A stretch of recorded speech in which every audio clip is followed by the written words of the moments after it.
қоғам қайраткері, жазушы Зейнеп Ахметованың «Шуақты күндер» шығармасы ата мен келіннің, әке мен баланың, ұлт пен ұрпақ арасындағы берік арақатынасты көрсете білген тамаша туынды.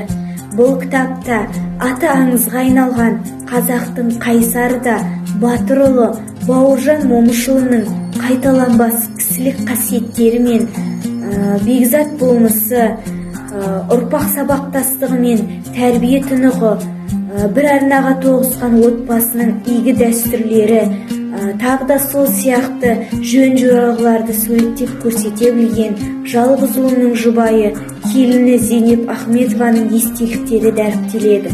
Шығарманы оқу барысында оқырман ұлт қаһарманы Бауыржан Момышұлының парасатты пайымы мен тұшымды ойларынан, өнегелі сөздерінен үлкен сабақ алары сөзсіз.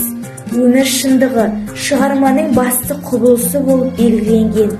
Себебі туындыдағы барлық ой мысал, кез келген оқиға тап-таза өмірдің өзінен алынған.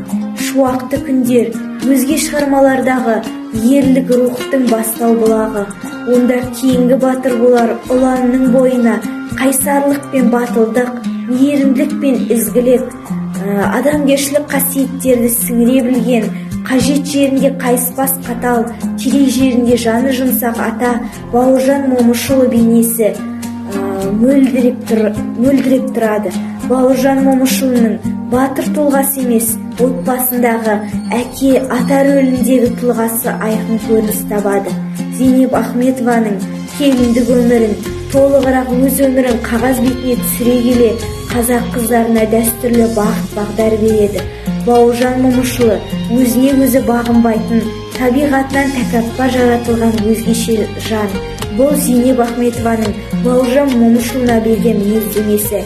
Шығарма барысында келіні қайынатасын қаншалықты дәрежеде сұсты, айтқанынан қайтпайтын тәкаппар тұлға етіп суреттесе, соншалықты дәрежеде оның адал, жүрегі жұмсақ жан екендігін алға тартады. Бұл романның тағы бір ерекшелігі үлкенді сыйлау, кішіні құрметтеу салтын берік ұстанған Зейнептің атасына деген сый құрметі, шексіз келіндік борышын өзінің көрегендігімен, ойға түйгендерін, атасымен бірге өткізген шуақты күндерін еске ала отырып күнделік ретінде жазған туынды. Бауыржан Момышұлының келініне айтқан өсиеттері шығармада көптеп кездеседі. Соның бірі, балам, қазақта қара шаңырақ деген өте ертеден келе жатқан қасиетті сөз бар. Оның негізі әкеден балаға, ұрпақтан ұрпаққа қалып отырған шаңырақтың талай түтін шыға әбден ысталып, көпті көрген деген ұғымнан шықса керек. Мына өзіміз отырған пәтер үкіметтің жасап берген баспанасы болғанымен ержанға қалатын Момышұлының қара шаңырағы. Мен дүние жиған жоқпын, бірақ кедейде емеспін. Менің қазынам тірнектеп жазған қағаздарым халықтың кәдесіне жарап, біреуге ой салып, біреуге өнеге болып жатса, одан асқан байлықтың керегіне дейді. Қорытындылай келе, шуақты күндер тәлім тәрбие мен мол өнегеге толы, өнеге өсиет пен ақыл сөздер арқылы оқырманның бойына игі қасиеттерді сіңіреді.